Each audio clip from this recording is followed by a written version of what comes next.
all tie in, and then some of the bills that are passed. So hopefully that will give you guys as advocates a little better understanding of how you can get involved with the legislative session and try to make this, our state, a little bit better for victims of crime. So I'll turn the time over to Dan. You have his bio in the folder. But my favorite thing about him is that he's on the Rose City Council. Rose Park, yeah. Rose Park, so that's some good pride. Oh yeah, Rose Park pride. Hello everybody, great to be here. Thank you for inviting me. It's beautiful down here. I've been to Moab a dozen times, but I've never been to this lodge. So how many others are in that position? Yeah, it's pretty cool, right? I'm like, we're right outside, amazing. So Rochelle, thanks for setting that up.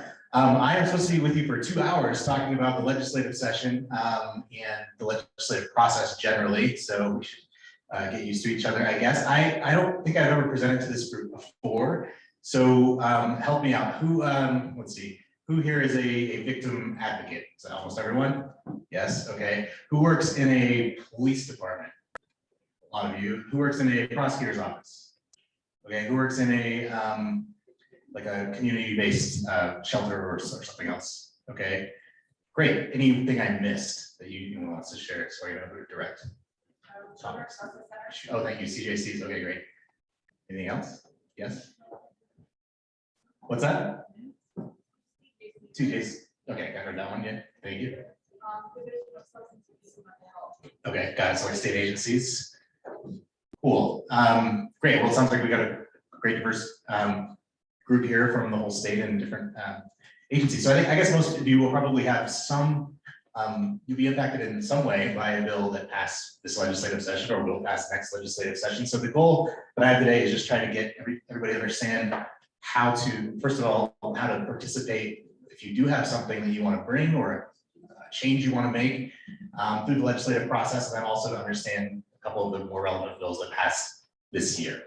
A bit about me. I am the pretty recently appointed director of the Sentencing Commission. We'll talk today about what the Sentencing Commission does and is, if you've never heard of it. But I spent my career up to this point mostly as a prosecutor for West Valley City with Rochelle, and I worked at the Attorney General's office doing their human trafficking cases for the last 5 years or so. Did a bit of work in California before all of that, and spent about 1.5 years as a defense attorney early in my career. So I have seen both sides of the courtroom, but this is my first job directly in the policy arena. So for the last maybe 3 years or 4 years, as we were doing more intensive human trafficking work, I went through this process we're going to talk about today. We had some important bills to help trafficking victims and enable our prosecutions to be a little bit more effective, and we were able to successfully get most of those through. Representative Angela Romero was a big asset to us on that and sponsored many of those bills, and so that's kind of how I started learning the process, which ultimately led to my current job. So it's all a little bit new to me too. So there might be some things I don't know, but hopefully as someone who kind of just went down the rabbit hole, I might be able to help guide you guys a little bit better than someone who's been in it for 10 years, right? So here's what we're going to talk about today. We'll have an overview of the policy process, an overview of the Utah legislative process in particular. We're going to try to poke around the legislative website a little bit. I think that's really an effective tool, but it might be difficult to do with our constraints today. We'll do our best. Talk about the difference between education, advocacy, and lobbying, so you can kind of understand where to draw those lines if you have any restrictions on those things.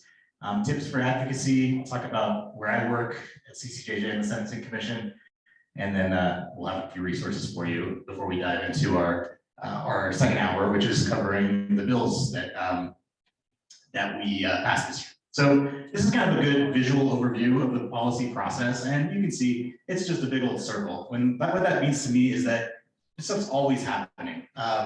There's always new ideas being generated. There's always new problems with the ideas we had before. There's always new gaps being found that we need to fill. So, there's a reason that every state in the nation has a legislature and that they meet, most of them once a year, some of them once every 2 years, because our work is never done, right? There's always going to be some problem in the community that needs to be solved through policy. And so we're constantly educating our lawmakers and each other. We're looking at what is this problem, analyzing a policy that might solve it, developing that policy, putting it into law, enacting it, and then seeing what those changes do to the system. So public policy involves the dynamic process of decision makers creating or modifying laws, regulations, or rules that address complex social, economic, or environmental problems that impact the public. And of course, criminal justice is a big focus of public policy. I would say, you know, I may be observer biasing a bit here, but it seems like every year criminal justice is maybe a fifth almost of the bills that go through the session. So it's a pretty substantial portion. And we're all involved in that. This is the Utah legislature. There's 29 senators and 75 representatives for a total of 104 legislators. That includes the Senate and the House of Representatives. I won't go into kind of what determines which body a person is in, but there's different districts. So kind of look at your own. You go to Ballotpedia to find out what district you're in if you don't know and who represents you. But the idea is that the House of Representatives is the closest to the people. Their districts are the smallest. You know, your neighborhood probably has its own representative, shared with maybe a couple other close neighborhoods, where your Senate district is going to be a lot bigger. So in Rose Park, for me, Representative Hollins is our representative. She represents just a couple of those West Side neighborhoods, where our senator is Todd Weiler, where we get kind of looped in with Bountiful. So you can see it's a much bigger geographic area. And this plays out in the session too. If you kind of want to go where the action is in the session, it's really at the House of Representatives level, because those are the people who, you know, if they get a call from a neighbor, that may really sway their decision more than a senator who probably gets lots of calls on every issue, representing a much wider array of opinions. So if there's a controversial bill, when it gets to the House and the House committee, that's kind of oftentimes where you see the most conflict, because there are people who haven't made their minds up yet. The Senate, it's a little more deliberative. They're kind of able to caucus together and know where the votes are ahead of time. Not that they don't change, and that there's not controversies, we see those, but I'd say it's a little bit of a, like, if you want entertainment, it's in the House. it's a live wire, I guess, for the House. And that's true on the floor as well. If you're gonna watch floor debates during the session, like I usually have them on just so I'm doing other work throughout the day. Sometimes something interesting happens. The House is usually where you get like funny quotes and moments that you kind of can't believe. And then the Senate is a little more staid, let's say. All right. So like I said, we meet every year, 45 days, begins on the Tuesday after the third Monday of January. If that's not confusing enough, it's kind of like trying to figure out when Hanukkah is or something. I don't know, but it's like, it's just, you just watch the website if you're me. I never quite calculate. Here's some things about legislators. And this I think should give us some sympathy for them, because they do take a lot of heat, and I'm one of the people who gives them heat sometimes, so guilty there, but it is a pretty tough job. They don't get paid a ton. It's a part-time gig. Most of them have other work. They have a steep learning curve. About 20% of them are new each election, and so it is a challenge for them to learn about all the policy issues that are brought. You know, those of us who work in these fields, we have jargon, we have a history with each other, we know these things. We often assume that the legislators know that too, but outside of whatever their day job is, they probably don't. You know, they learn, and those who've been there a long time certainly become well versed in these topics, but a lot of the newer ones you have to educate. At the same time, you know, I'm always impressed by, let's say when I brought my human trafficking bills, I was usually looking at 1 or 2 bills per year. In my new job, we focus on more like maybe 50 bills a year, and I try to keep track of all of those where we have some kind of interest. But legislators are dealing with all, you know, 435 House bills and another 200 Senate bills, and they have to take a vote on all of those. And you know, they may not know the ins and outs of every one of those bills, but they probably should know something about it to inform their vote. So they have a lot to keep track of, and you know, it's no easy job. Like I said, there's a lot of unique issues, expertise, and language they aren't familiar with, and they're dealing with balancing limited resources like we all are. So this year was interesting. This year we had a much bigger pot of money than we usually do. There was federal stimulus money, and we had revenue from our taxes, other things. And so a lot of us who work for state agencies who are often underpaid and overworked, you know, we came in with all these big proposals and ideas, and we thought, great, we finally have the funding for them. What I observed late in the session was all these things we thought were going to get funded started to get clawed back. And I was like, what's happening? We have all this money this year. What I was told is that they had over 3 times as much money requested as was available. And what I was told is it's the budget surplus years where they have the hardest decisions to make. Because when we all know that we're kind of cutting back, we don't bring our big pitches. But when we know there's a little bit extra money, we all bring our big pitches at the same time. So they had a tough job this year, especially to try to balance all of that. And you know, I'm not saying that we can't criticize the choices they made, but they can't fund everything. So there you go.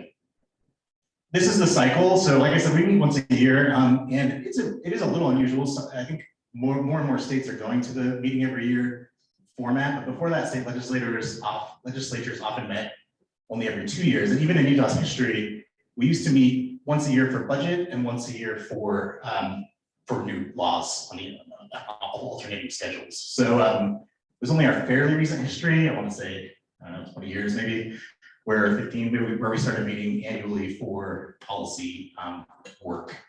So I think that kind of puts it off on an accelerated schedule, because you'll pass a bill and the legislative session itself takes up almost 2 months, and that's kind of, we're just at the tail end of that now, and then everyone needs a little bit of a breather.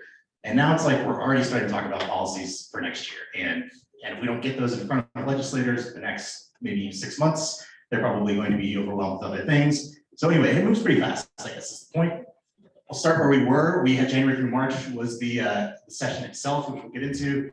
April through June, where we are now, is where we have governor's signatures and vetoes, just to kind of figure out which bills are actually going to be enacted. And we start talking about future policy and budget priorities. July through September, that's when we get the laws really implemented. Most of them go into effect in May, some go into effect in July, depending on what clause is put in the bill. And so that's when we start to figure out, well, what did this bill actually do? And then we all sort of live with it for a while and kind of see how it affects our work. And then October through December, that's when we're raising issues, preparing our budgets, and then we're back in the session. So an example of this that I was just talking with Melanie about a second ago is this restitution bill that passed in 2021. It really overhauled the way we handle restitution in the states, that we probably done with that as for victims who are seeking restitution. And I wasn't involved in the original process, but I've seen kind of what's happened since then, since I came to my new job. And I think the goal there was really to make sure that victims' restitution requests are represented, that they aren't like an afterthought in the process, and at the same time balance the needs of everybody else who has to go through the court system and move cases along. And they thought they had a good consensus fix for that. They rolled it out, and that's kind of in this bottom left quadrant here. July through September is when we start to figure out what's happening. And now we're starting to hear all these complaints from people, for various reasons, that it's not possible in misdemeanor courts to get this much information quickly, and it's causing us to not resolve cases that could be resolved, those sorts of things. And so what we thought was a nice consensus, solid, this is going to work for everyone kind of proposal, we're finding is not. And we were having suggestions thrown at us, the beginning weeks of the session. So even just in this last 3-month period, we already are seeing issues that need to be fixed in time for the session. That bill didn't end up really getting fixed. We're now in a working group. I'll talk about that in a minute, but the point being, again, it was pretty fast. All right. So this is our Schoolhouse Rock, how a bill becomes a law portion. Most of you probably heard some version of this in your lives before, but here's what happens. You have a need, you have something that you've identified as important. You work hopefully with the consensus group of people. You don't just throw it out there. That's what I'm hoping. That's my pitch to everyone. Make sure you involve the stakeholders. But anyway, somehow you get that message to a legislator who drafts a bill. I'm skipping a bit there because legislators don't write bills themselves. They throw them to the Office of Legislative Counsel, which tries to put them into code language that's consistent with the rest of our code. But they're not policymakers. The policymakers are the legislators themselves. So they say, I want you to do this, and then the Legislative Council writes it. Sometimes those of us who work in the field will write a draft version, but it still goes through Legislative Council for finalization. Then the next step is whatever chamber it starts in. So if it's a Senate bill, it starts in the Senate. If it's a House bill, it starts in the House. And that's determined just by which legislator proposed it. And it starts in a committee. I'll talk about the committees in a second, but they're focus groups that have more expertise in a given area. Gives it an up or down vote. If it is given a down vote in the committee, it's effectively dead. It needs to get through a committee to get to the floor. Once it goes through the committee, it goes to the floor of the same chamber where it started. So Senate committees go to the Senate floor, House committees go to the House floor. And if it's passed there, it goes to the next chamber, same process, committee floor. If it passes that, it goes to the governor, it can either be vetoed or it becomes a law. There's a couple of these jump back points. So if either house changes the bill, it has to go back through the other house again. So, we can't pass a bill in the House, have a bunch of amendments come through the Senate, and then enact those amendments into law. The House has to get another look at it with the amendments and decide if they still like it. There's another little wrinkle here, which is that the rules of the two bodies come into play, and this is a part, frankly, I don't have a great understanding of. I think some of the legislators don't even have a great understanding of it, but sometimes late in the session, they can suspend rules so that they can eliminate one of these committee hearings, and sometimes even both of these committee hearings. So again, I don't want to go into too much detail in the weeds on that, but the typical process is it has to get through committee hearings before it goes to the floor. Sometimes the typical process are suspended, especially on the last day of the session. So you can see some issues there. The veto, if it's vetoed, it goes back to the House to the chamber where it started, and needs a 2/3 vote to override the veto, as we saw in dramatic fashion last week, right? Okay. All right, bills versus resolutions. Again, this is kind of a pretty in the weeds issue, but the bottom line is that resolutions do not have statutory code associated with them, and bills do. So a lot of times a House or Senate or a joint, both bodies will pass a resolution that says some big statement of policy. Like I think there was one this year that was about recognizing the impact of child sex abuse or something like that, that this is a serious issue and we take it seriously and want to help fix it. Important statements of policy, but it didn't have any code, it didn't fund anything, it didn't create any new penalties. It was a statement of policy that both bodies signed on to. The bills, on the other hand, do have code associated with them, so they create things that can be, taken into court. Essentially, that someone can be penalized for violating them, or they create a new agency, etc. So that's basically all we super need to know there, I think. All right, this is the part where I'm going to click through and see if this works. So I wanted to show you all what this looks like in practice. Oh, it worked. Awesome. So this is what a bill looks like on the website. You can see it's pretty, it's got all the language. Everything that changes is down here in all the lines. Anything new is underlined, and anything that's taken out is crossed through. So that's how you can see what does this bill change in the code. That's kind of the first thing I do if I'm trying to understand what a bill does. I look at what's crossed out and what's underlined, and then you can kind of piece those things together. Another way you can kind of figure out what a bill does is the summary up here at the top. So this tells you, and they do try to be objective with this.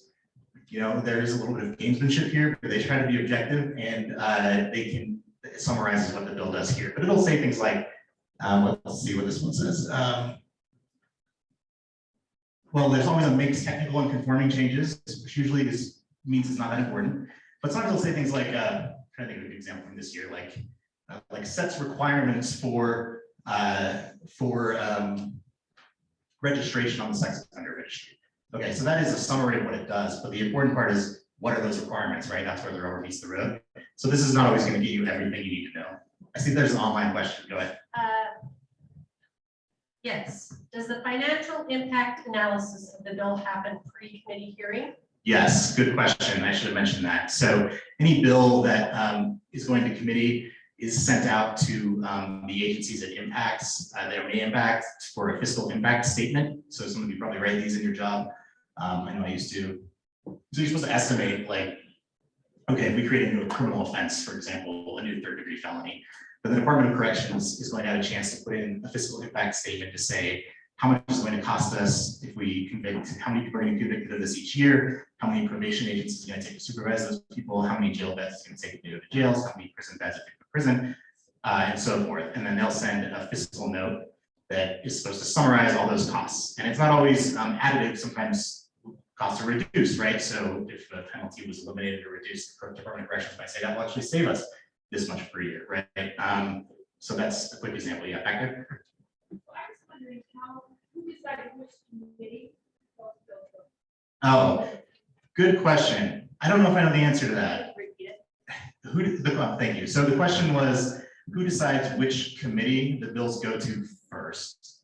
Does anybody know? I want to say that it's the rules committee, maybe. They're all filtered through rules, but in the back, Gary? Yeah, it really depends. It's roll the dice most of the time.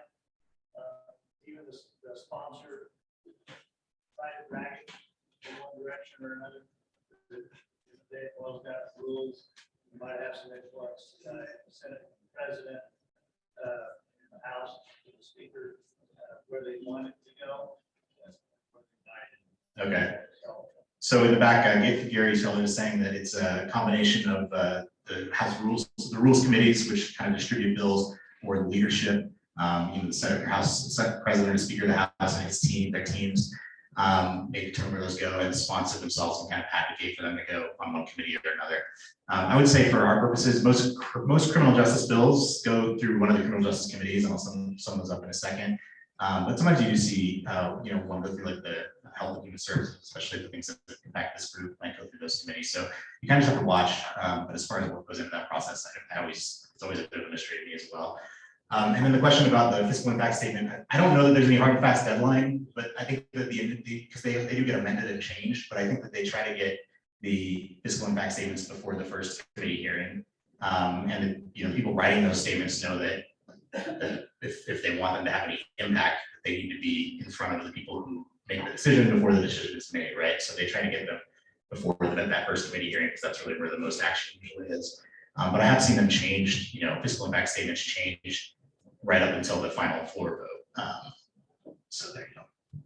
Since we're on the website for a second, you can see the other things about the bill here, the original introduced bill, the amended bill, you can look at those things. It will show you the fiscal notes, what we just talked about. You can see this is how much this bill is projected to net or fund things, and all the details on this one, so I won't start talking about them. But that is about it. Shows you which sections of the code will be affected. There are ways to get, and I don't know if you can know all of them, but there are ways to get everything here. You can see all the different committees that have looked at it and what happened there. You can see if you click through hearings and debate, you can, I think, watch the actual debates on the bill. And this is pretty cool. They actually key it in. So what I just started was like the minute that they brought this bill up on the floor. So you don't have to watch an hour and a half of floor debate and try to figure out where your bill started. They have it all tagged to a specific bill. I guess pretty neat. Our state website, which we're gonna talk about more today, but it always wins awards, like often wins like the best state website in the country.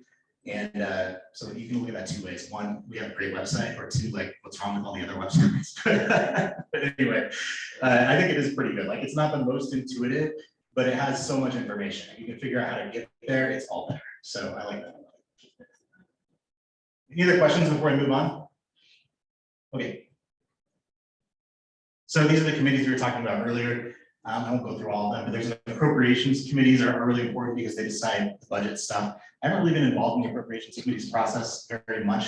Something my boss Tom handles, so I'm not a real expert on that. But I know these are really important committees where we decide like which things are going to get funded and how. And then there's appropriations for all of these big categories. Then there are standing committees, and these are the ones that are like focused on specific topics, areas. So things that involve criminal justice are generally going to go to the House Judiciary Committee or the House Law Enforcement and Criminal Justice Committee on the House side.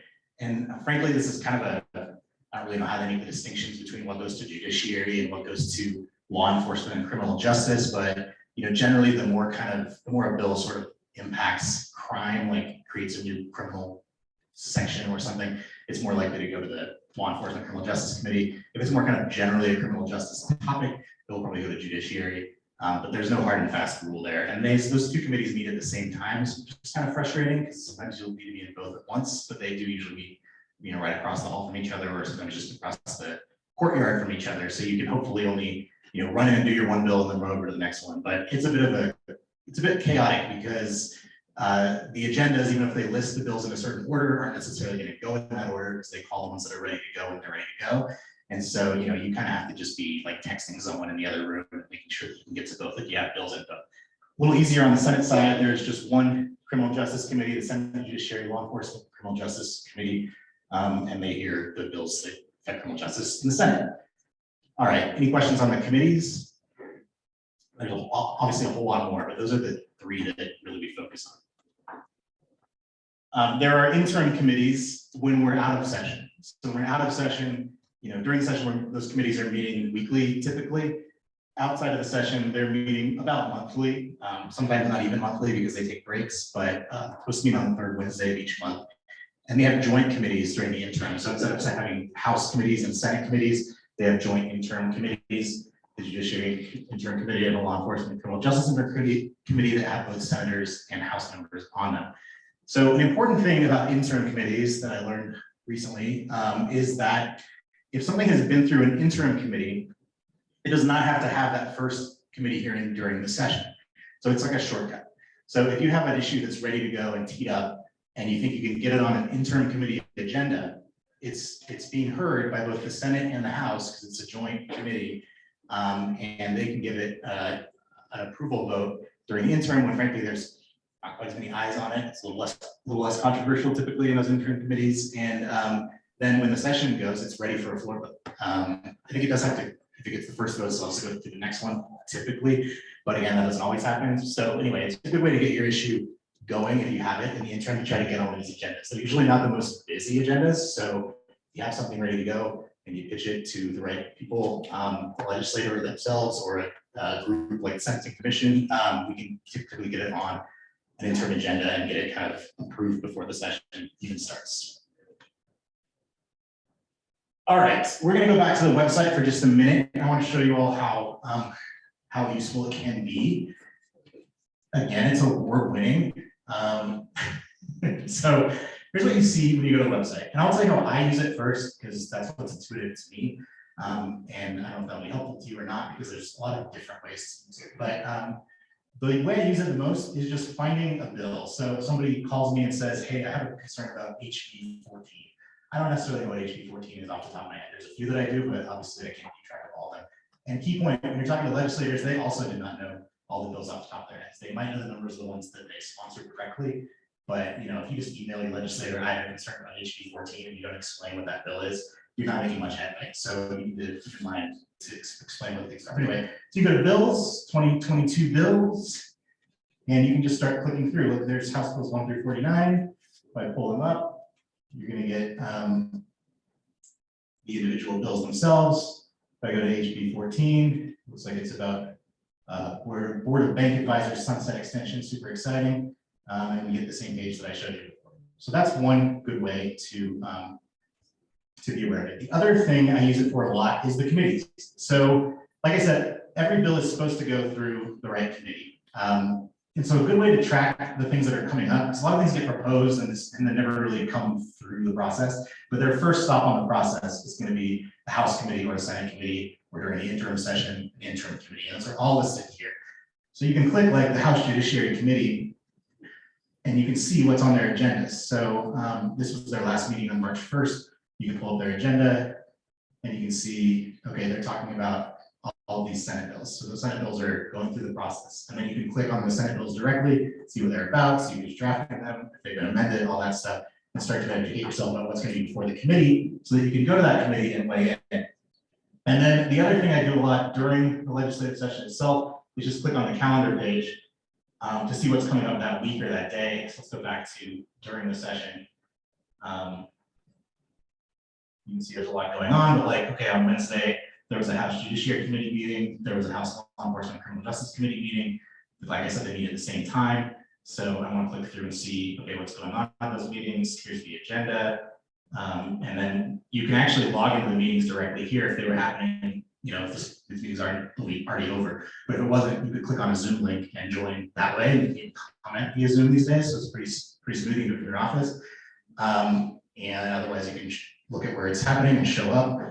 So during the session, I'm just constantly watching that calendar. Sometimes I don't know, when the next committee meeting is, but as long as I'm looking at like a week ahead on the calendar, I will usually see it. They only are required to give 24 hours notice. Sometimes they just sneak up on you, but as long as you're keeping pretty close tabs on it, you can do that.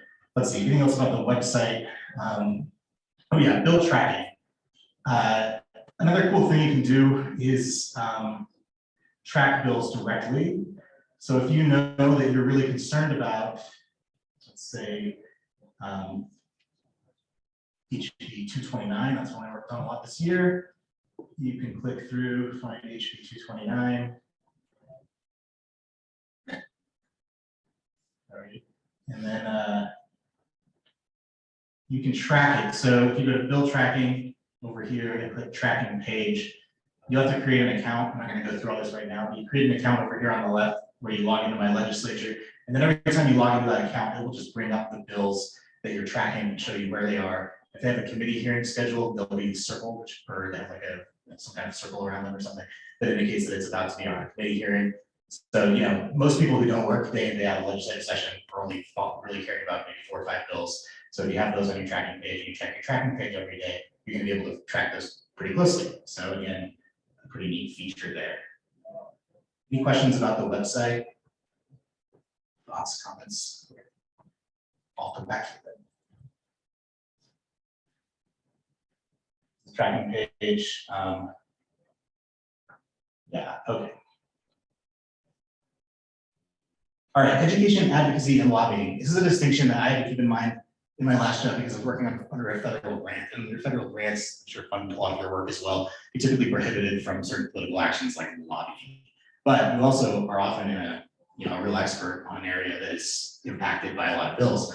So you have to kind of figure out how to walk that line. And this is kind of the best definitions I found on how to walk that line. So education is informing a legislature or policymaker about a policy issue, such as how a policy can impact people, places, public health, etc.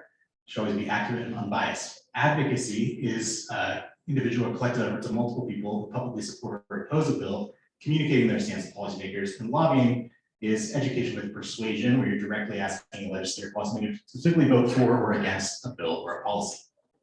Some of us in our job can do all 3 of these things, but a lot of people are going to be restricted to that first category, education. And it's a pretty thin line, but like in the human trafficking world, I would often be educating a legislator about things like, hey, we have a gap in our policy here because people who entice children and exchange money from children for sex should be prosecuted as human traffickers. That's what human trafficking is when it involves children, but in our code, they're only 3rd-degree felony sex solicitation cases. So that's a gap in our policy. So that's me educating a legislator about a gap in policy. You could see how the natural following assumption is going to be we need a bill that corrects that problem, but I didn't go that far. Right? I said this is a policy gap. I might even say this is how we would fill that policy gap if someone was interested in filling it, but I haven't advocated for for doing it, right? And if I was testifying on an eventual bill that came out of that, same thing. I would testify, look, I'm a prosecutor in the Attorney General's office. We prosecute these types of cases. When we get a case with these facts, here's what we have to do with it now. Here's what we could do with it under the new policy. And then stop. You're not making the next step that's some, that we support that policy or that bill being enacted, or we want you to vote this way or that way. You're informing. Does that make sense? Questions about that? It's a tough line to walk. Lawyers kind of have to do this sort of thing all the time, so maybe it comes a little more naturally to us, but we're all double dealing used car salesman type people, right? But no offense to used car salesmen, sorry. Comparing you with attorneys. All right. Like I said over here, a lot of times people who have public money or grant funding are prohibited from lobbying. So there you go. Some advocacy tips. We've covered a few of these already today, but and I'll kind of just these are some you can read while I'm talking, but my quick summary is personal stories help. I think personal stories really help. I work in this field, and this is the case that came to me, and this is the problem that I saw in the law about this case. Here's how it affected me, or here's how it affected a client of mine. Legislators really like to hear about that. I think the slide says that anecdotes are only a little bit helpful because often people want the data behind them. But I would say that's underselling a little bit. I think anecdotes for legislators are very impactful. So if you can humanize and personalize the story, that is really going to carry a lot of weight with a lot of legislators. If it's not something you have a personal story about, then then it's more about forming relationships with the people involved who make decisions. So you may have a legislator who trusts you. That's great. If you don't have that, you might want to start building a relationship with the legislator or with a policy group like CCJJ, the Sentencing Commission. If we start to or UOBC and the other groups that are SWAVO, the groups that are here today. So the council, Crime Defense Council, thank you. Somewhere where you can like funnel to people who are in these committee hearings and making decisions and stuff every day. So that they can recognize you as an expert and someone who knows what they're talking about and someone who cares. They're going to listen to more when you call. If you're just talking about something kind of in your neighborhood, then it's even just a cold email. It helps to say, hey, my name is Dan Strong. I live in Rose Park, you are my representative.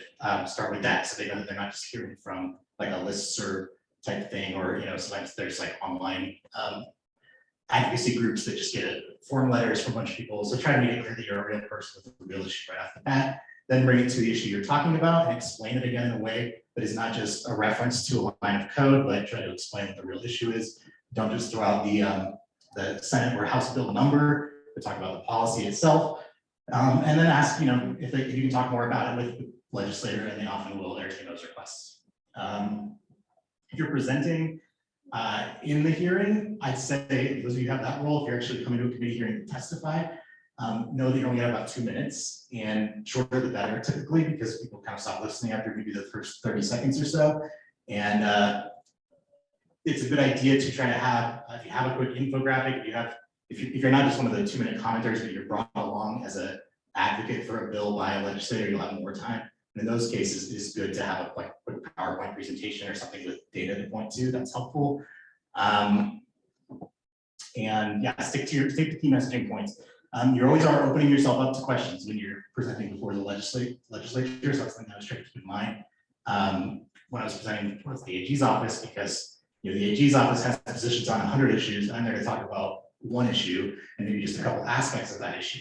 If I stray from that, it's really opening the door to questions about Attorney General budget requests or their opposition to a lawsuit or something like that. So I try to narrowly tailor what I'm saying so that it's not opening the door to a lot more questions. So, all right.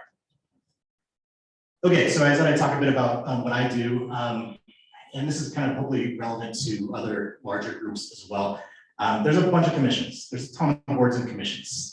There's like, I don't know, 100 of them or something. If you go to the Utah Boards and Commissions website, you can see all of them. The Sentencing Commission is just one, but our commission is tasked with handling criminal justice sentencing policy. So these are the people who are on it. There's 28 members. It's a pretty wide array of people. House members, Senate members, state agency people, judges, defense attorneys, prosecutors. There are only 2 positions for victim advocates, and one of them is designated for a victim advocate or someone who represents minority populations in the state. And so we only have one person currently from kind of the victim advocate community on the Sentencing Commission. It's Liliana. If you all know her, that's Liliana. You can email her or call her at that number. She cleared me to share that with you today. So if you have an issue for the Sentencing Commission, Liliana is the best point of contact to our meetings and can talk to me about whatever. So she's great. What we do is we put out the sentencing release guidelines. Some of you may have seen these in your work. They are a big book of how to sentence people, and it's not mandatory. Judges can deviate from it. Judges often do deviate from it. In fact, sometimes the guidelines are not even referred to in the sentencing process because it's sentences are often a result of a plea deal between the 2 parties and they agree to something. And it never really goes through a process where somebody looks at the sentencing guidelines, but if they do, it's supposed to kind of key in the recommended sentence for all crimes.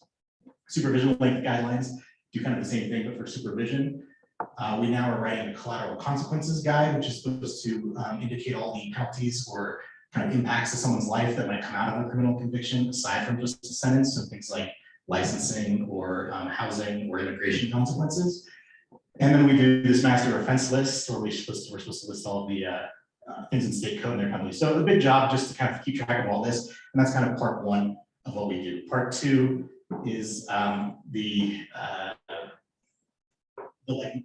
actual commission work, which is we meet and we talk about bills and policies, and we review bills and policies, and we talk about emerging research in the field and things that would help in our justice system.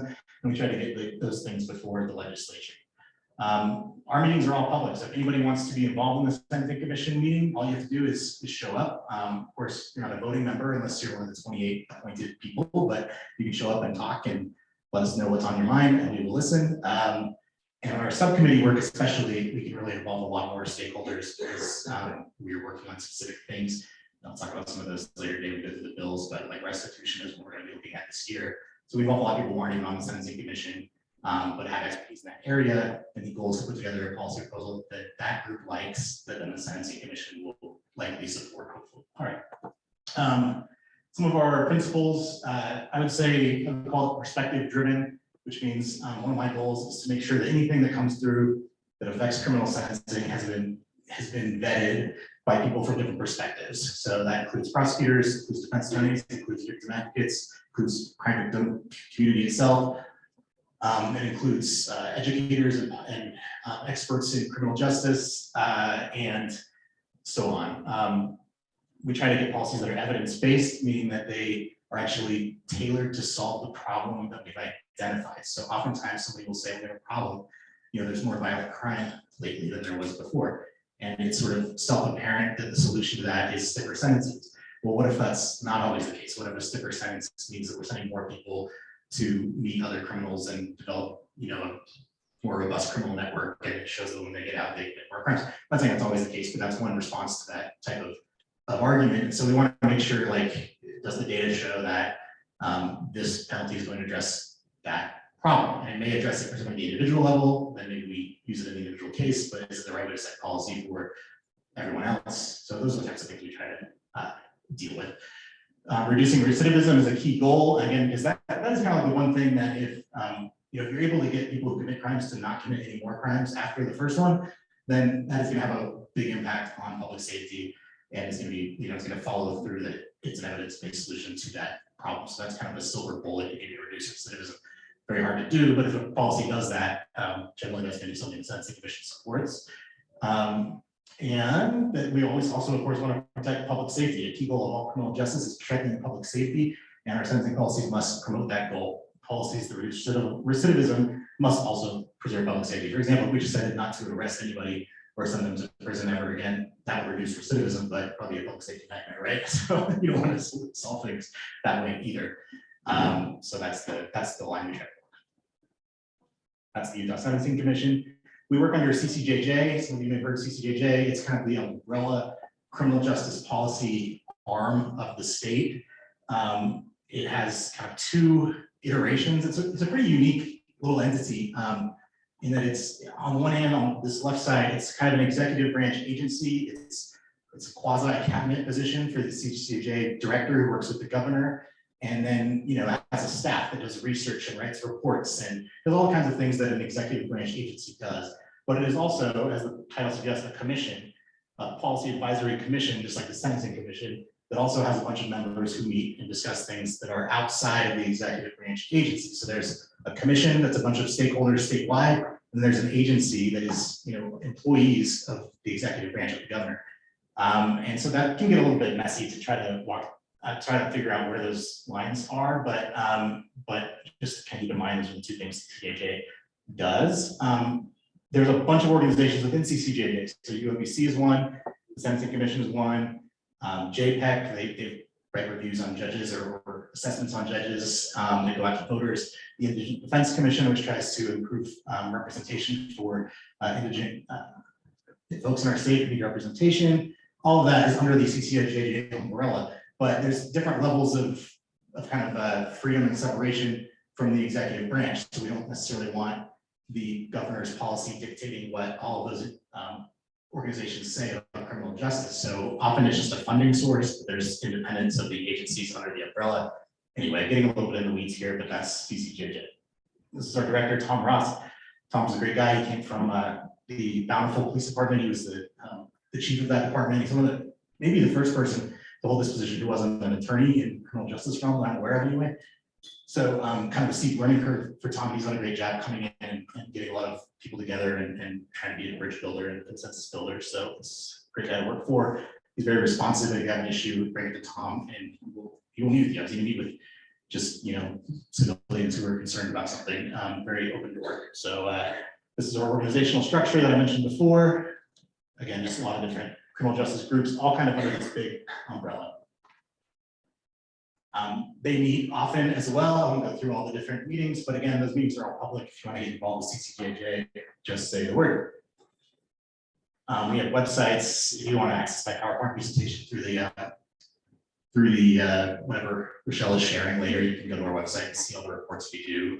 There's a research arm of CCJJ. They publish reports on big topics. There was one on the death penalty a few years ago. There's a report on that I looked at recently on supervision of criminal offenders and how effective that is. So try to tie research to policies. During the legislative session, something we do is we do these bill trackers. And I want to just show you what that looks like because it's a big part of our work. So let's take CCJJs, for example. So this is the CCJJ bill tracker, and well, these colors are not ideal, but every bill is over here. Quick summary of what they do is here, and then if you keep scrolling over, you can see the positions of all of the different agencies that take votes on bills under CCJJ. And we discuss these at our meetings each week and vote if it's not clear what the consensus is. And then those reports go out to legislators. And end up looking like this. So a legislator, often before the ideas hit them before the committee hearing, they can look and say, okay, I have a hearing today on, let's do one of the top ones, like first responder mental health service events, HB 23. Well, CCJJ is on a hold. Sometimes a hold means that they've identified, they haven't taken a vote on the bill yet, but they've looked at it. So that means that they saw something in the bill, maybe there's some concern, they want to talk about a legislator with it. So often a hold is a kind of signal to the legislator, this bill's not ready for prime time.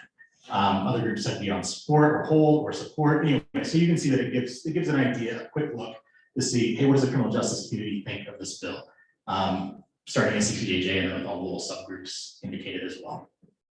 All right, that is everything up to our legislative summary. So, and I know that was a lot of information. So is there anything about the legislative process, like if you had to, tomorrow, you had a big issue that you care about and you wanted to make sure that it gets in front of the legislature for the next year, what would you want to know? Did I cover it? Is there something you want to know that I didn't cover?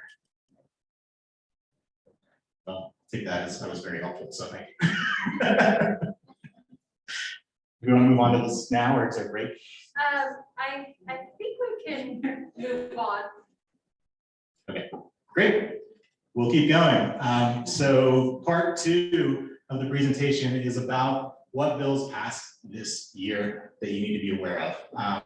So some of these went through pretty quickly, some I'll spend a little more time on, but I tried to get everything here. I looked at UOBC's tracker and our own tracker of the Senate Commission, try to get anything that I thought would maybe come up in the different realms that we mentioned that you all work in. So hopefully I got it. If I missed something, you want to talk about it, we can pull it up and just go through it together on the bill list. So feel free to flag anything.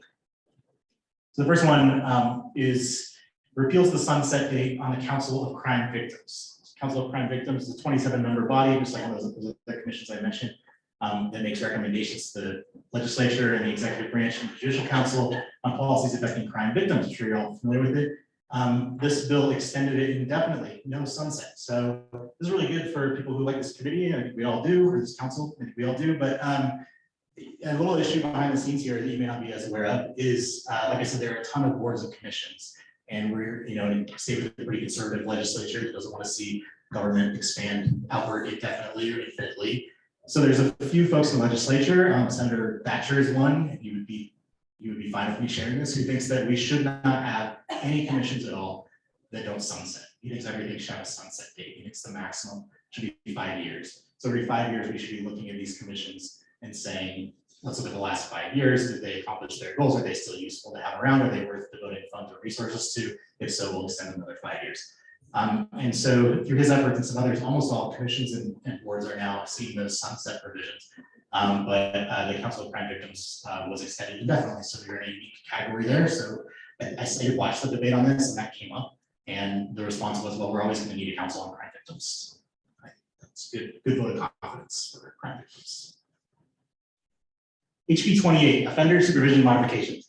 I'll give the kind of background on this bill. So as I mentioned, there's been a rise in violent crime nationwide, but also in Salt Lake County.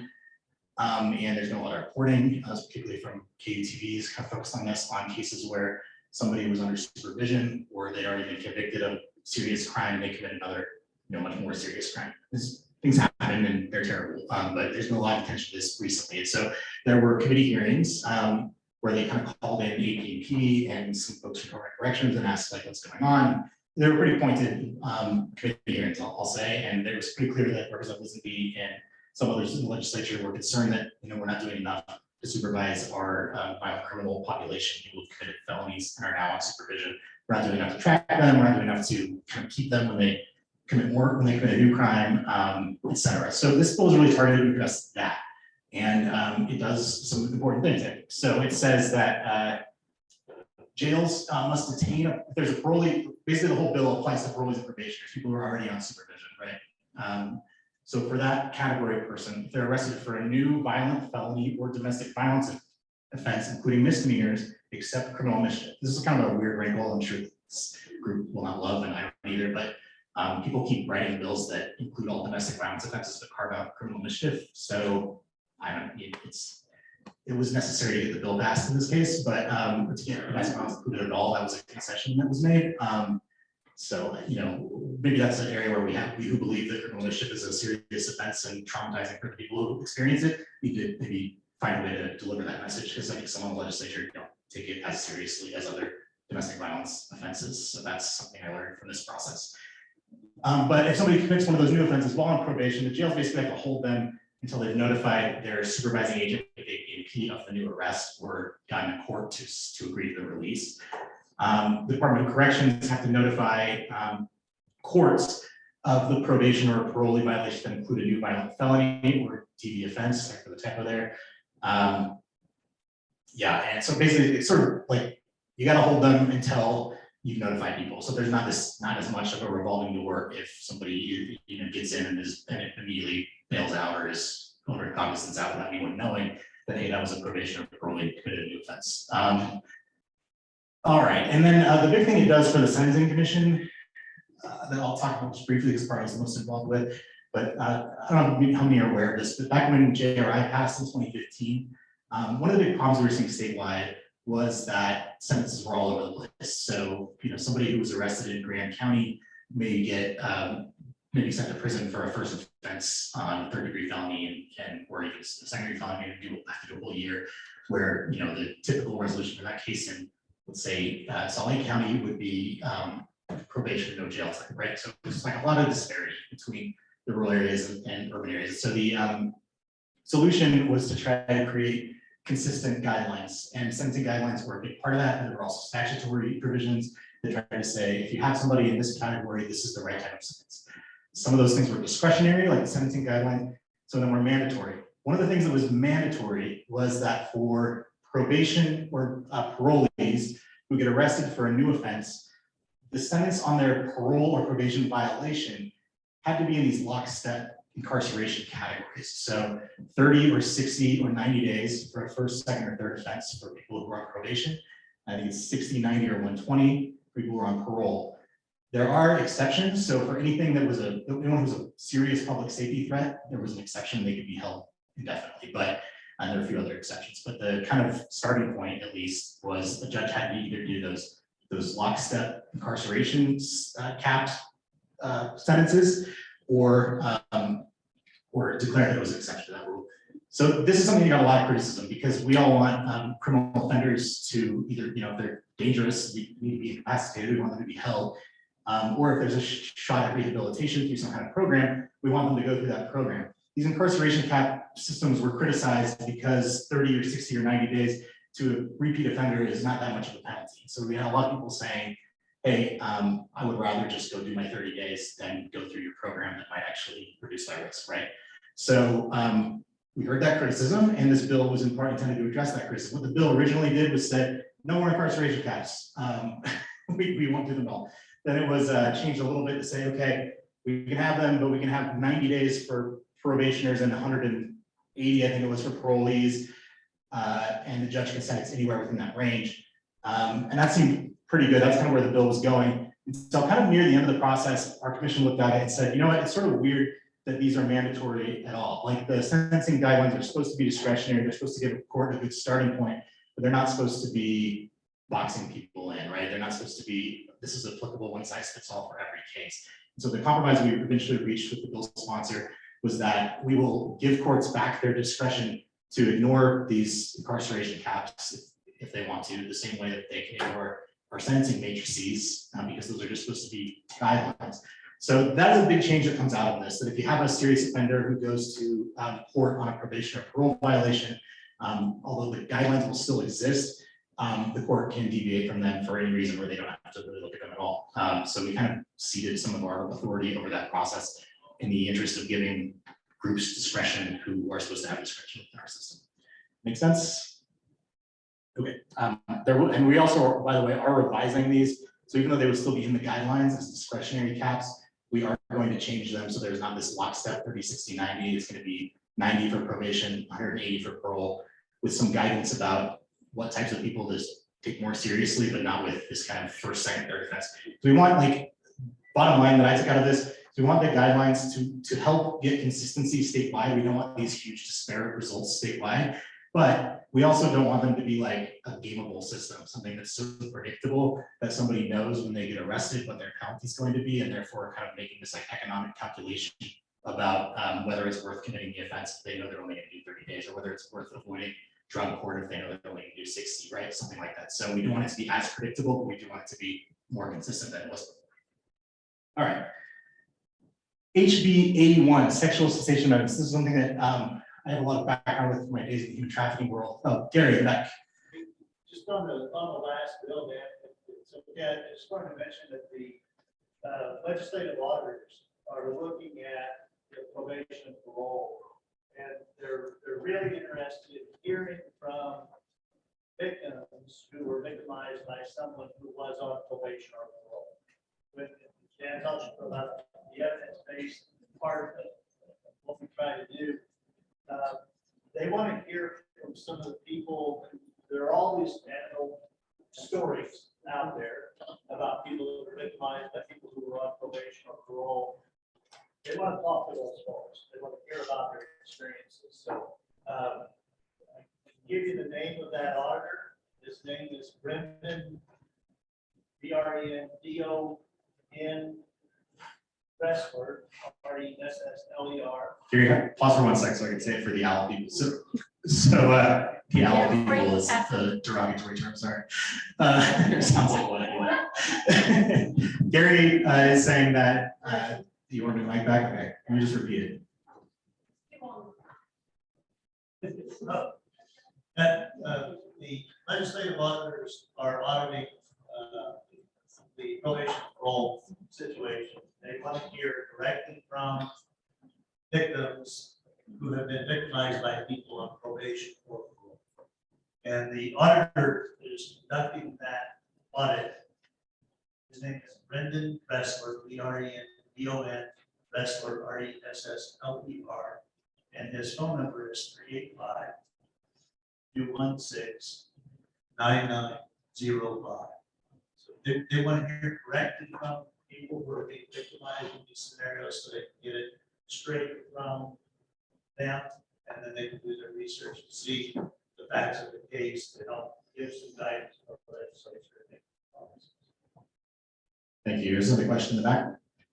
Gary, would that include, so requires DOC to notify victims? So the current notification is our lovely United States Postal System, which is Manic. I have on my side job, I have a boutique, they can't even track packages that I think we're tracked, let alone expect for their way of sending a letter to victims to notify them that a person's going to be paroled out of prison. Who would we talk to in regards to changing and clarifying what exactly does due diligence or notification of a victim? Can we add some sort of language in regards to increasing? I mean, it's 2022. Why are we depending on the United States Postal System to notify victims? Question about how the notification provisions in this bill will work is as it requires DOC to notify victims of someone's going to be released from probation or parole. Gary's going to answer. I don't have a good answer. But seriously, so we have Mike Hatton, who's the current chair of the Board of Pardons and Parole, and Doug Boston, who is the representative of corrections on the Utah Council on Crime. And they are heading up a subcommittee to talk specifically about victim notification, because it's a huge issue. We have the line system that does a pretty good job if you're aware of it. Sign up for it, get notification on release. But when it comes to those state departments that have a statutory obligation to notify victims in certain realms, such as this, there is not currently a really strong system of doing that, or a firm mandate of what you have to do. And the complexities always come back to, the victim changes their address, or they want to disengage and those kinds of things.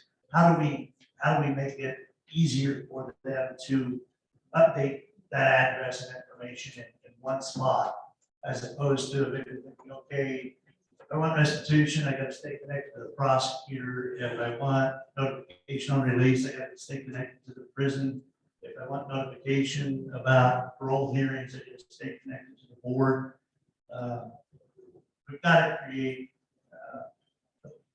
a better mechanism for people to stay connected in that. If our state legislature win awards for their website, let's talk about what we can do for victims to help them stay connected. Senator Escamilla has talked a couple of times about why don't we have a repository for victims to put their information for other agencies to draw from and get that to stay connected. I think that's a great idea. Representative Pitcher finally got passed this year, the address confidentiality piece, the turn CCJJ into a post office. We'll be covering that. And we'll talk about it, but it's a piece that needs significant work. So who's working on it with the private council? Mike had work partners and Doug Lawson with. Yeah, oh, yes. Yes, Laura Flanagan. Who? Is here, Laura Flanagan is here.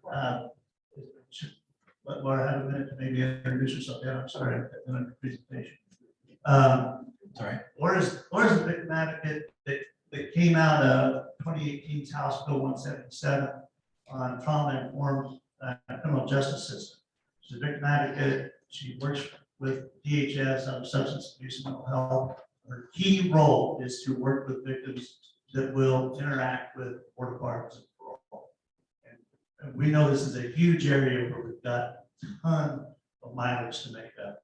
We do pretty well up to the point of conviction, but post-conviction, we seem to imagine that victims are suddenly healed, because we really don't have set up after that. You know what's so ironic about it is I helped someone build a pregnant council complaint, and the only way you can submit that is through the United States Postal Service. I'm dying. I was like, oh my gosh, so the whole issue of being notified, and then the only way you can file a complaint is with a form that has to be mailed. And so I'm like, this is so crazy. And we're just waiting and waiting, and it's been like over 6 weeks and we haven't heard anything. So I'm like, there's definitely some huge issues in regards to why are we relying on postal service in order for us to do so much of this. So Well, we'll be in touch. you can contact Rose right here, Okay. or Hildy in our office to submit those crime victim witness complaint forms directly. That would be so awesome. And at least we know what you've got. Great. Good work, everybody. No problem. That was helpful. Is there another question, Michelle? Or? Okay. Nope, I think our line's okay, right? Okay. For Great, and thanks for, I kind of forgot to highlight that part. So another new thing this bill does is it requires Department of Corrections to notify victims within your release from probation or parole. Thanks for doing the reading back there. And I know that when I talked to somebody about that, this is just a side conversation unofficially, but I heard that they would be doing that through buying as well. So hopefully that helps through buying. All right. Section station amendments. So those of you who work with vulnerable populations and unhoused people and so forth, probably see a lot in the kind of human trafficking, sex solicitation, prostitution realm. And that's where I worked for a number of years. So I'm pretty well versed in this issue as well. One problem, or maybe not a problem, but one kind of weird thing about this realm that has always been true is it was almost always possible to convict somebody of either sex solicitation or prostitution, regardless of which person they were in the interaction. So the person selling sex and the person buying sex were treated the same.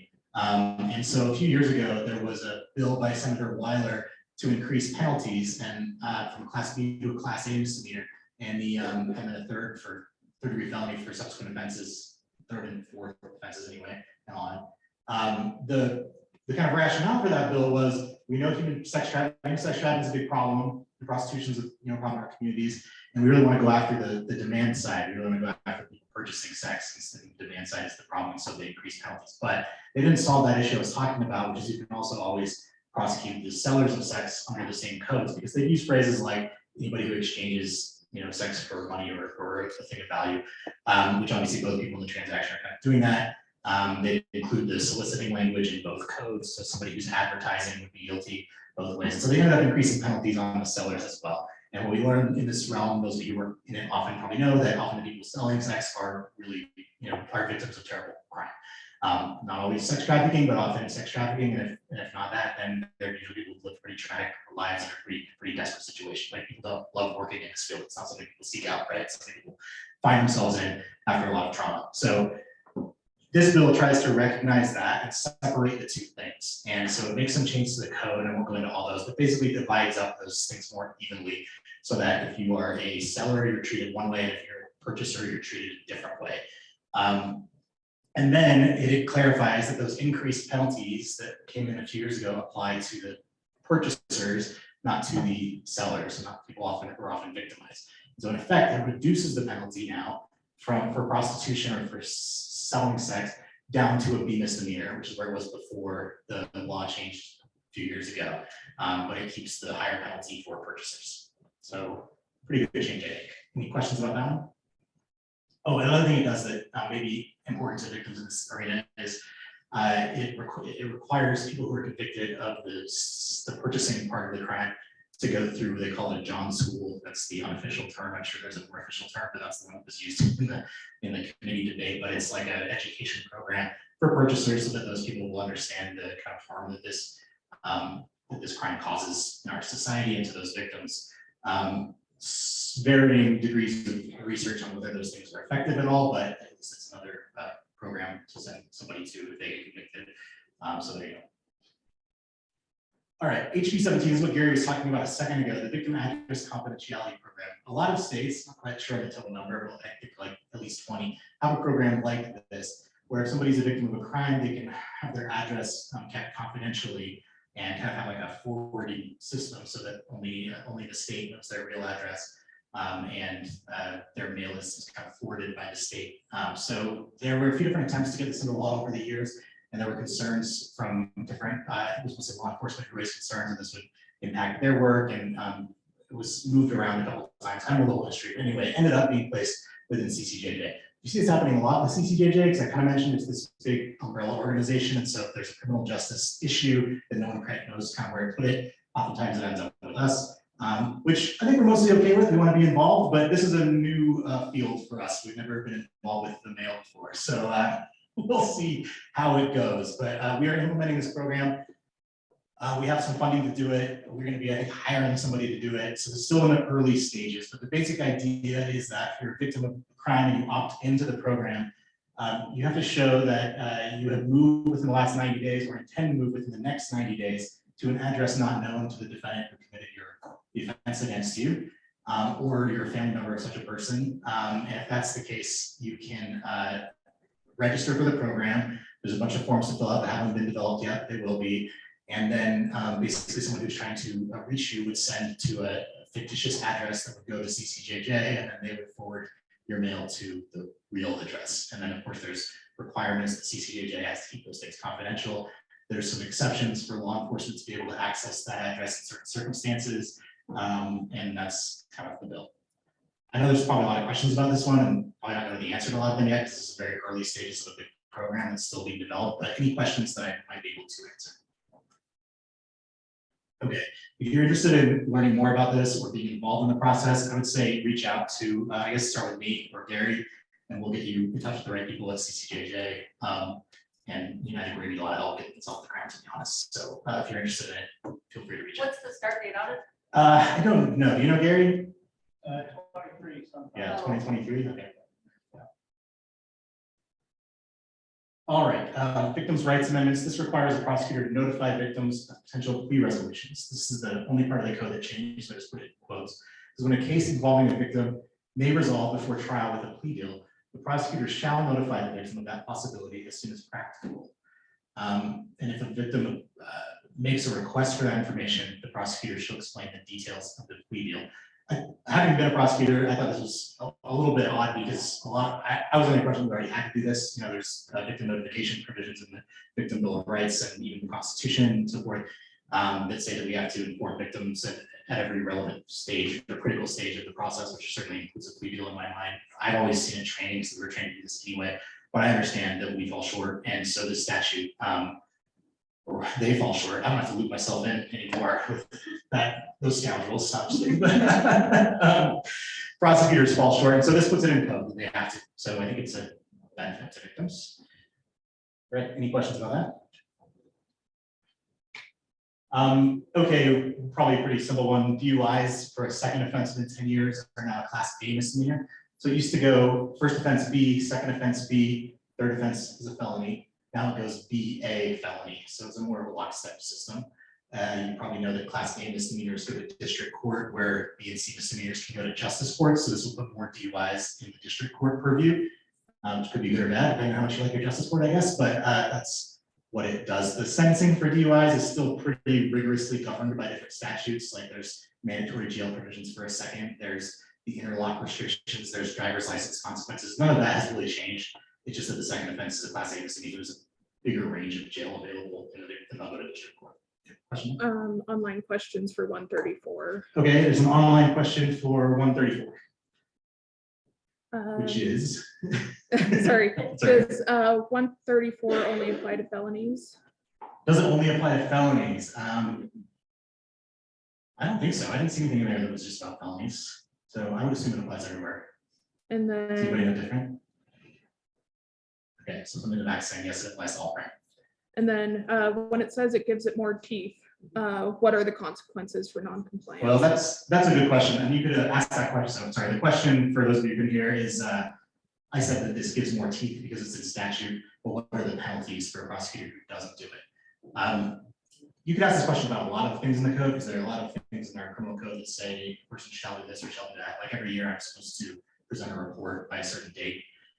If there's no consequence laid out in the statute, then it's not like there's an automatic consequence if I don't do that. And I assume the same is true here. But we're all supposed to uphold and obey the law, and it would look pretty bad if you routinely didn't. So I think the consequence would probably be that you could file a complaint with help me out, Rochelle. There's The victims' rights. district. Yeah, so district courts each have a victims' rights council, and you can file a complaint to them, somebody who doesn't follow the law, and they can issue statements. And it's not good if you're a prosecutor and you don't obey the law. So I think that potentially someone could get disciplined or fired, but there's not like they don't go to jail for not doing this. Yeah, in the back. We've had some issues with this, our prosecutor, with some of the victims, we've had only less than a year. We've had several victims, I've never had complaints on the prosecutor until this year. And we've had several reach out, and there is a website that one of the OC, I don't know, one of the gals has helped us with that talks about the victim's rights and has that form where you can send it off to have they actually sent when they do their reviews. I think it was Vicky, and I super appreciated that because I've had 5 really big complaints, like legal complaints. Yeah. And not just because of him not telling them about, pleas that he didn't do, but dropping protective orders because of those pleas and making the DE tag go away, making them disorderly conduct. Wow, So yeah. there is a website where you can go and actually fill that out. And I think it was Vicky, like I said, that gave us that information in one of our meetings. And so I don't remember what the website is, but Okay. it's our website. It is. It's their website. They're amazing, and they get awards for it. Yes, award-winning website again. So That was there's created by Maddie. so Sorry, and by the way, too. Hold on, I'm gonna throw back. Yeah, okay, sorry. that's all right. I'm just thinking of I'm like, people, I guess that's a strong measure. People online though, just to make sure that you're getting that information they're asking. Victims' rights, complaints. Is there anything here, buddy? I know Harry is here, of course, but even from the council or district rights chairs? Oh, is Dina here? Okay, Dina's online. You can wait from online, but make sure you know who your district rights chair is. Also on the website. And because they are good people to talk, you should have everybody's that you can talk to about filing complaints. And if you go to our website, there is a tab at the top that says victims' rights resources, and you can see all about victims' rights, and who the district rights chair is for your area. And then there is that form online to fill out and send in the complaint, that does go through our office, but then it goes out to the chair. So we really encourage you to be aware of that process. We'll be actually talking more about that later, so. They do. So this is the anyone couldn't hear online, the UOBC website has resources, including the district rights committees that I mentioned that can be file complaints with prosecutors who aren't following this, or courts that don't follow their obligations, et cetera. Okay, this is a big one for crime victims, the transfer of domestic violence cases. So I think this is a real win for victims having worked in the misdemeanor system. So current system, if you have a misdemeanor domestic violence case, class B or C misdemeanors, go to justice courts, right? And justice courts are not courts of record, which means that if you are convicted, if your defendant is convicted in justice court, you can appeal that to the district court and start fresh. The reason for that is that just justice courts are run by cities, they're not run by states, so they don't have all the same safeguards in place. So the kind of solution was, well, if somebody doesn't like it, they can get a fresh start at the district court. That system has benefits and drawbacks, but one of the big drawbacks for victims and witnesses is that they can go through a whole trial in justice court and the defendant's convicted in justice court, and all the defendants just file a motion to appeal, and now they have to do the whole trial again in district court. So you have a victim who's already told her story to the initial responding officer, told it again to a detective, told it again to a prosecutor, told it again at the preliminary hearing if there is one, or an evidence hearing, and sometimes now a detention hearing, and then a justice court trial, and now a district court trial. It's a lot, and then it gives a lot of defense attorneys a lot to play with, because sometimes people, any human who tells us something that many times can have a few inconsistencies in the different tellings, and that they make that look like lying, and also it's just a ton of work, and it's traumatizing, et cetera. So this was Representative Pitcher's bill, who also recognizes this is a problem in our system, and this was a kind of a harshly fought one right into the end, but ended up with a kind of a consensus that this needed to be fixed. And the solution was, if a case is set for trial in justice court, either party, the defense or the prosecution, can move to have that transferred to the district court for trial, and the judge has to do it. So it has to go to district court for the trial, and then if they're convicted of that trial, it's just one trial. So saves victims some trouble. I think maybe the downside, or kind of a cost to the new system that we'll need to think about, is you could have something that's been building for a long time and is right about to go to trial in justice court, and then you file that transfer motion. The district courts are going to have to figure out how to calendar that in a way that doesn't just like delay it another year by the time it gets to trial up there, right? So I know the courts are putting together a committee to implement this, and they're going to try to get through those problems, but that's something that hasn't quite been ironed out yet. But the benefit is, again, you don't have to do 2 trials. So it doesn't, transferring to district court does not increase the penalty. It just moves where the trial happens. So it's still be misdemeanor. It's the reason the Sentencing Commission didn't have any opinion on this, because it didn't change penalties at all. So questions about that one? That's a big one. All right. When will that start? So this, I think, just it was implemented in May, like all the other regular bills. I didn't see a delayed date. Does anybody know differently? Yeah, I think it's May then. HB 208, another big domestic violence bill. This was my colleague Ned Cyril, has worked on this for a number of years with CCJJ. He's our domestic violence policy person, was official title, but it creates the Domestic Violence Offender Management Board, or DVOMB.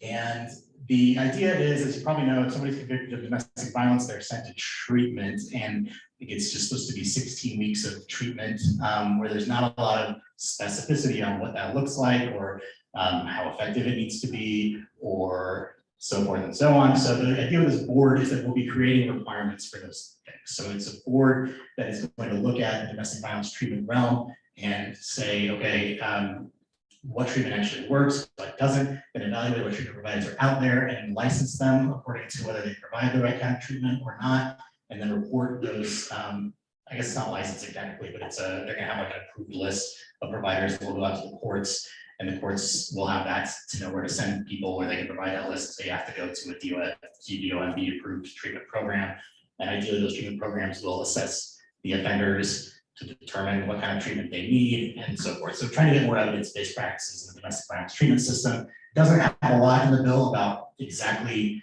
how that system will change, but it creates this board to make those sorts of decisions. All right, questions?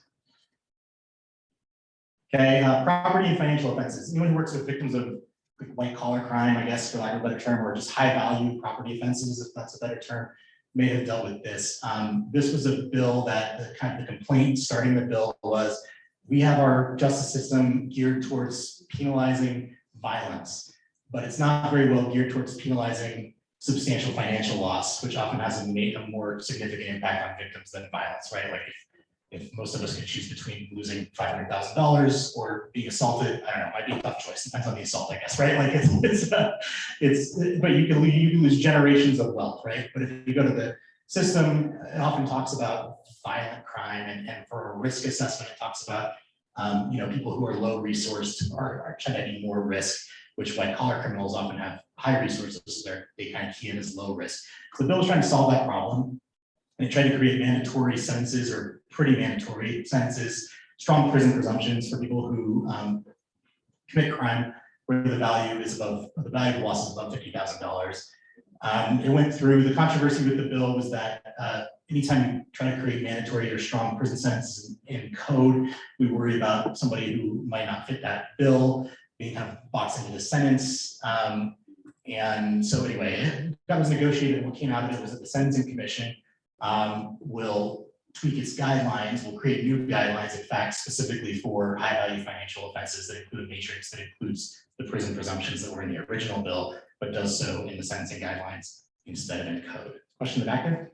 Is that $50,000 for one loss, like to one person, or like across the board? It's Total loss?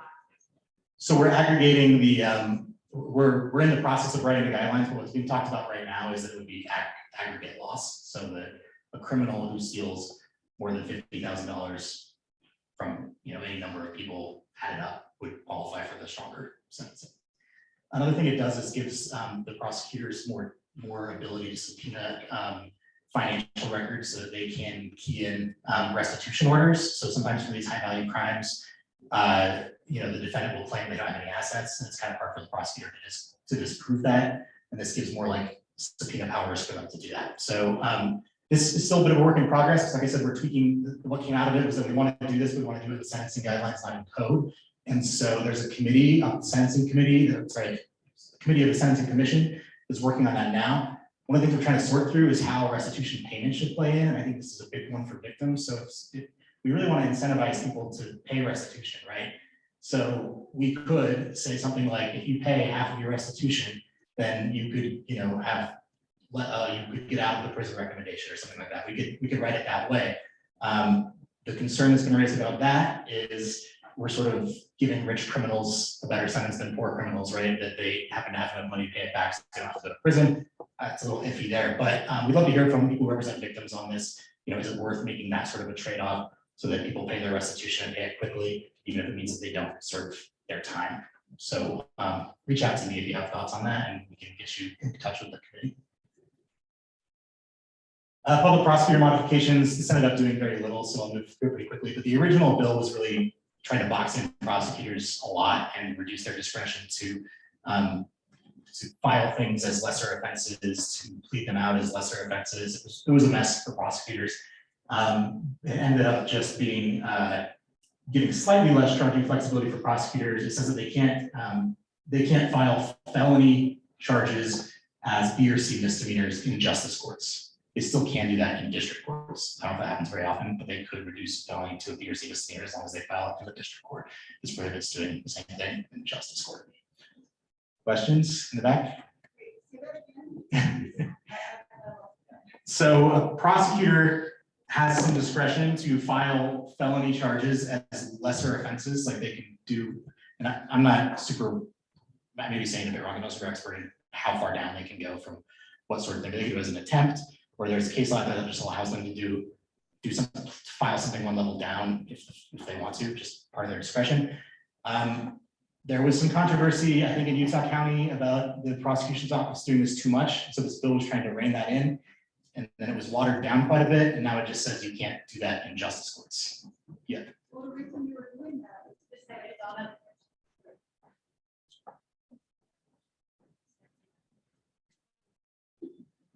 I don't know, maybe everyone's aware, but the reason they were doing that was our attorney was refusing to file any charges.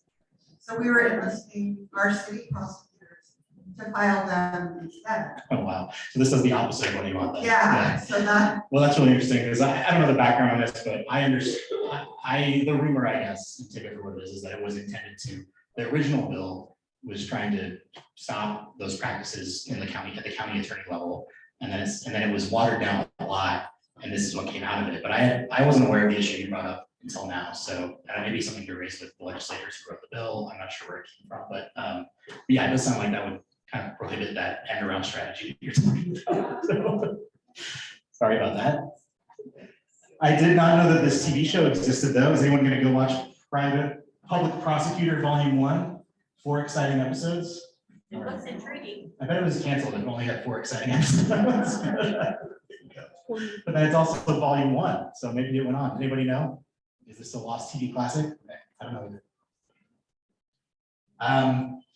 All right, restitution. I will run a little shorter on time than I thought, so I'll fly through this pretty quick. But as I mentioned, the restitution bill that passed in 2021 made a lot of changes. And like we talked about, the changes were intended to, I think, give victims more say in the process and not just have the can kicked down the road indefinitely and get the restitution out up front and so forth. But I know it can do other things as the community wants. So it was a compromise bill. So it's been not quite a year since that went into effect, I guess, but or it hadn't been as we started talking about this bill. And so we started to hear people that there were problems, and there were different versions of the restitution bill that went around. And finally, we just said, look, there's too many stakeholders seeing too many issues, and if we solve one issue for one stakeholder, it creates a new issue for another stakeholder, and it's not really fair for us to try to get through a restitution bill this session when we haven't gotten everybody in a room to hash it out yet. So I talked to Representative Lisenby myself about that, and she agreed, and so she pulled most of the changes out of this bill, other than a couple of things that pertain to how the Office of State Debt Collection does their work, and I won't go into all those, but it kind of, I don't actually really know that much. So this is under what it does. So if you have questions, I can try to answer them, but really pretty in the weeds technical stuff about how Office of State Debt Collection collects their bills. But the bigger things about how the process plays out in court are still to be determined. So we're putting together a subcommittee on that as well. And I have heard from some of you who want to be on that. But if anyone else does, please reach out to me. It's already a pretty huge group, and I worry that we're not going to be able to find a lot of consensus, but I hope we will. And there'll probably be a big restitution bill out of that next year that tries to tweak and improve the changes that were made in 2021. So that's basically it. Expungement. Some people are probably more well versed in this than I am as well, but there was a clean slate bill a few years ago that said basically for certain categories of crime and their own non-violent offenses, your expungement should be automatic. You shouldn't have to go through this big process that often involves an attorney to expunge a case. If you're eligible, we should just have a way to figure that out within the court record system and expunge those cases ourselves. So that passed, was pretty popular, I think. And then the problem is it was never really implemented. It didn't have enough funding. And so even though that's been kind of law of the land for a couple of years, it wasn't done yet. And this is the bill that kind of gets it done. So it funds and implements those provisions. Some notable things, it still allows prosecutors to do expunge records for enhancement purposes for the victim community, domestic violence, sexual offenses, some weapons offenses, assault and other crimes where victim input is required don't qualify for automatic expungement. And then there's, I don't think I put this in here, but there's also victim notification requirements, I believe. Right? I'm maybe confused now with another bill, but anyway, that's SB 35. Questions? Yeah. Oh, I can't point it at you, sorry. I just kind of like looked at my watch and pointed at you. So it's is that for juvenile offenses as well? No, the juvenile auto expungement bill is different, and less of an expert on that one. I'm not even an expert on this one, but I mean less on that one, I'm sorry. But there was a juvenile expungement bill this year, and I'm actually not sure if it passed. Does anybody know? Okay, so we'd have to look at that separately, sorry. Oh, here's a handy chart. This is on the website that explains this and notifies people if they might qualify for it. So these are the things that qualify for automatic expungement and when they qualify. So that's again on the website if you want to look at it directly, but it's B, C, and A misdemeanors, again, non-violent offenses, and the amount of time it takes to be eligible depends on what level you were convicted of. And then if you're dismissed or acquitted, obviously you can get expunged much sooner. Sorry, I think I put your out there. Did you get it? And you will have access to all these slides in the drive. Okay, more on expungements. This bill, SB 85, created a process to expunge certain stalking, injunction, and protective orders. This is the one I was thinking of, the required notification. Sorry, so I'm not sure auto expungement does, but this one does. So if somebody's the subject of a stalking injunction or a protective order, it can be expunged under various circumstances. The kind of thing to remember here is there's these ex parte kind of quick hit protective orders that come out that are filed before that can be enacted before they have a chance to get to a hearing. Those can be expunged very quickly. So if it doesn't get to the level of a hearing, if it's you know the pre-hearing expungement order, and it never became a full stalking injunction or protective order, it never had that full hearing, and it's been 30 days with no charges, then those can be expunged after 30 days. Yes. We have an online question. What about if they didn't pay restitution or finish their court orders? Can On they the be expunged? expungement, I don't know actually. Does anybody know? They didn't pay restitution or finish their court orders. I would imagine if it's been 7 years and it's been adjudicated, I don't know. If they're still on probation, obviously, then it hasn't been finished, and typically they'll keep the probation order open if it's something that hasn't been paid, but I feel like there's a lot of room in there for different circumstances. I'm not sure how to get a categorical answer. Yeah. Any other questions? Okay, yes. In the back. Okay, so I think we moved past the expungement modifications, now we're talking about protective order expungements. There's a question on that. So when you say that, just say already. So when you say that it has to be for a full stop injunction, if the respondent ever requested hearing, it automatically. Right, then it would be both. So that's not. Correct, yeah, that's right. Yeah, so if it has been transformed into a complete stalking injunction because the hearing was waived because the person didn't show up, that would then fall into the second category, which is then if 3 years have passed since the expiration of the order. So not since it was enacted, but since it expired and there have been no criminal proceedings or allegations of violations of the order, then it can be expunged at that point for those full orders. So it's 30 days for like a quick hit temporary order that hasn't become a full order, 3 years past the end of a full order for those that do get to that point. I know I'm not using the right technical terms because I don't really use sort of law, but does that make sense? Okay. And then there's also this part's important. The subject of the protective order has to be notified of this, and they have 30 days to object after a petition is filed. So it's not like auto expungement. It's not like just once 3 years have passed, since it's expired, this is expunged. The person has to file a petition, and that has to be sent to the subject of the order, to the victim of the order, and they can object. Oh, but note also, if no response is filed, they can't order expungement without a hearing at all. Okay, criminal code recodification. I was more involved in this one, so if there are any questions, I'll hopefully be better at answering them. But this is a bill that's been working its way through our system for a little while in the form of the Criminal Code Evaluation Task Force. Everyone's familiar with that, but like I said, there's a lot of boards and commissions and task forces, and this is one that was supposed to look at the whole criminal code and say, hey, is there anything in here that's outdated, that's weird? Like, for example, our criminal code until very recently published prohibited fornication, which is just sex outside of marriage, as a crime, and no one ever filed it because that would be unconstitutional, but it was still on books. So I did want to see like a sexual abuse case that was pled down to fornication. So it was a very creative prosecutor there, but reaching an unconstitutional outcome, but maybe something that avoided a trial. I don't know, but anyway, that code task force was supposed to look at all that, and they did a lot of work over the years, kind of streamlining and taking out things like that and so forth. But it's all out to this big recodification bill, and the recodification bill, this is part one of a multi-part effort that will eventually take the idea anyway is eventually to take every code section that creates a crime and organize it in the way that I have over here. So a standard format. So you have 76A 201. which I think is assault, if I remember that right, would have subsection 1 would be definitions, subsection 2 would be the elements of the offense, subsection 3 would be the penalties for the offense, and then 4 would be any affirmative defenses or other things. So that when we file a case as prosecutors, when the prosecutors file a case, they can sort of keep that in mind and know that generally they're going to be filing to the elements. And when the court sends a case, they might be sentencing under 3, the penalties, and when it goes to the correction system, they'll know where to look. And we're doing research on looking back at who was convicted, what over the years, we can run one search and find everything we need.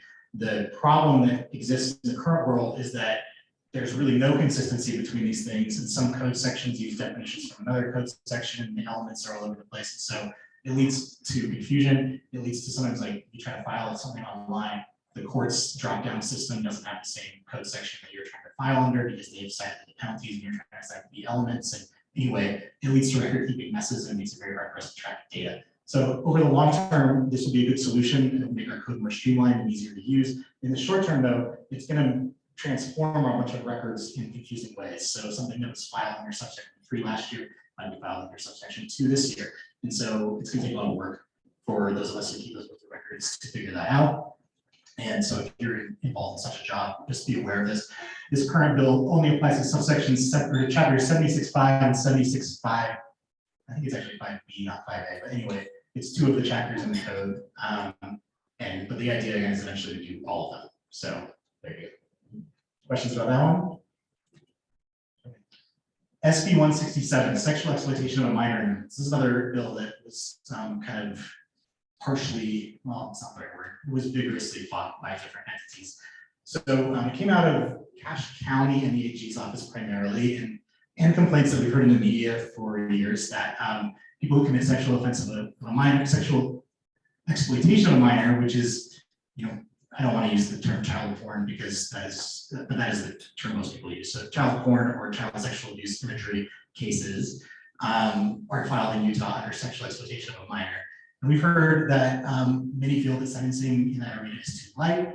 And so this tried to create mandatory minimum sentences at first-degree felonies for most of those offenses. That was its original form. A lot of pushback on that from defense groups and from Department of Corrections, which, you know, not to push back from them, but they said it would cost a boatload of money. The original goal was to create 5-year mandatory minimums for basically all child pornography offenses, and that would have overwhelmed the Utah correctional system very quickly with the amount of cases we have. I didn't really love that because it's sort of like even though, you know, I think it's a terrible crime, a system where you're sending everybody to prison for 5 years, where we know that there are thousands of those offenders in the state, you know, it might have worked as long as we only prosecute 1% of them, but as soon as we start to find better ways of enforcing that law, we would fill up our prisons with these people immediately. So they're just not really a practical solution. So anyway, it was changed and watered down and tweaked, and what it ended up as is it creates a new first-degree felony called aggravated sexual exploitation of a minor for anyone who knowingly produces or distributes child pornography. So production, creating, or distributing is first-degree felony. It's called aggravated. And then it's only it's a first-degree felony in some cases. It's first-degree felony if the person who does it is over 18 and the person depicted in the image is under 14, or 14 or under. Sorry, 14 or under. So for teenagers, you know, these examples of like teenagers sexting each other, and are they producing child pornography and distributing it? So this was kind of carved out. That still would be a second-degree felony under this bill, as it is in current law, but it would be called aggravated sexual exploitation of a minor. And it's a first if it's an older person with a younger victim. And then again, this one directs the Sentencing Commission to tweak its guidelines or improve its guidelines to include more of a sliding scale for seriousness of this offense. One thing we heard over and over again from people who work in this arena is that this offense, sexual exploitation of a minor, is the widest range of conduct you could imagine. Like somebody who has an image of someone, you know, they know, even take consensually in the course of a teenage relationship or something, is technically guilty, as is somebody who is like a producer of child pornography involving their children. It's the very worst people you can think of, and maybe something that is a pretty benign offense by a young person, all fall into the same category. And the sentencing guidelines kind of just have one category for all of it too. And so we realize that's a problem, we recognize that, and we committed to creating some kind of new system. We'll need to see what it looks like. That kind of accounts for that variation in the crime and creates different punishments for different types of the offense. So that's where that's going. once again, if you want to be involved in those discussions, please reach out to me. It does retain, there's certain affirmative defenses. So there was a case a couple of years back where some kind of image was shared with a team, like a soccer team or football team in one of the high schools, and all of them were charged. And a lot of people said, hey, this was just texted to me. I deleted it when I got it. I didn't share it, but it was on my phone. And am I really guilty for that? So there's like an affirmative defense for that if you received it without asking for it and deleted it, didn't share it. Those defenses still apply to the new code. All right, JRI, Justice Reinvestment Act initiatives. There was a big audit of JRI recently. I'm using that term, which is jargon, I guess, but JRI was a bill passed in 2015 that reformed our justice system in various ways. The idea was to make it more kind of evidence-based. And a lot of changes have happened as a result of that over the years. There's kind of a JRI-related bill almost every year, so it's not like we did it and it's finished. It's an ongoing process to try to get it right. And these are the bills that came out of it this year. So the things that are being implemented under JRI moving forward, the big one for those of you who work in this field are criminal justice coordinating councils. So there was an audit of JRI that said that really it hasn't been implemented very well. And one of the reasons it hasn't been is we didn't do enough at the local level, at the county level, to try to figure out, what treatment resources are available, what incarceration resources are available, what anyway, all those things that need a closer look than the state can provide. So it recommended creating kind of mini CCJJs at the county, right? Coordinating councils at the county levels to try to figure all that out and help implement JRI. And a couple of counties have those. Salt Lake County has one, but a few don't. So this bill really strongly incentivizes counties to create those. And we've heard complaints. I know that it sounds onerous, but the legislature is committed to getting this done. And so what it does is says if your county has not created a coordinating council by January 2023, there was a lot of negotiation about that deadline. It was going to be as early as this July originally, but if you haven't done it by January of 2023, you will lose any grant funding you get through CCJJ from the state. So it's a pretty heavy hammer. So make sure your county is working on this. It's important. And then it also there's a big data push and there's a lot of funding to try to connect the different data systems we have, local police departments, et cetera, for next year. So that's something Tom's really working on with CCJJ. I'm not as involved, but if you want to be involved, reach out. But the goal is to synthesize all our data, basically. All right. Maybe not super important, but people who work in the appellate realm or post-conviction realm, just know that defendants who file post-conviction motions or challenges are now eligible to be represented by the Indigent Appellate Defense Council instead of before they only do that once they filed an appeal. So it's kind of those middle ground post-conviction motions are now eligible to be represented by that agency as well. I know victims are often involved in appeals, so that's why I included that one. Oh, that's from an old PowerPoint. We don't need that. Sorry, that is as well. Okay. I think that was all I had. So thank you. Any questions? Super informative. Thank you so much for being here. I hope that you guys feel a little bit more comfortable utilizing the website now. And if you have ideas for bills that are coming up, get in touch with your legislator. You know the difference now between what you can do as far as lobbying or advocating or educating. So we have a powerful voice. You guys work with victims day in and day out, and we know changes need to take place. And there's no better way than those direct routes to help them. The more you're empowered to use the system, the more that you can let victims know how they can use their voice for the system as well. So thank you so much, Dan. Thank you. Honored to be here. Appreciate it. Okay. We are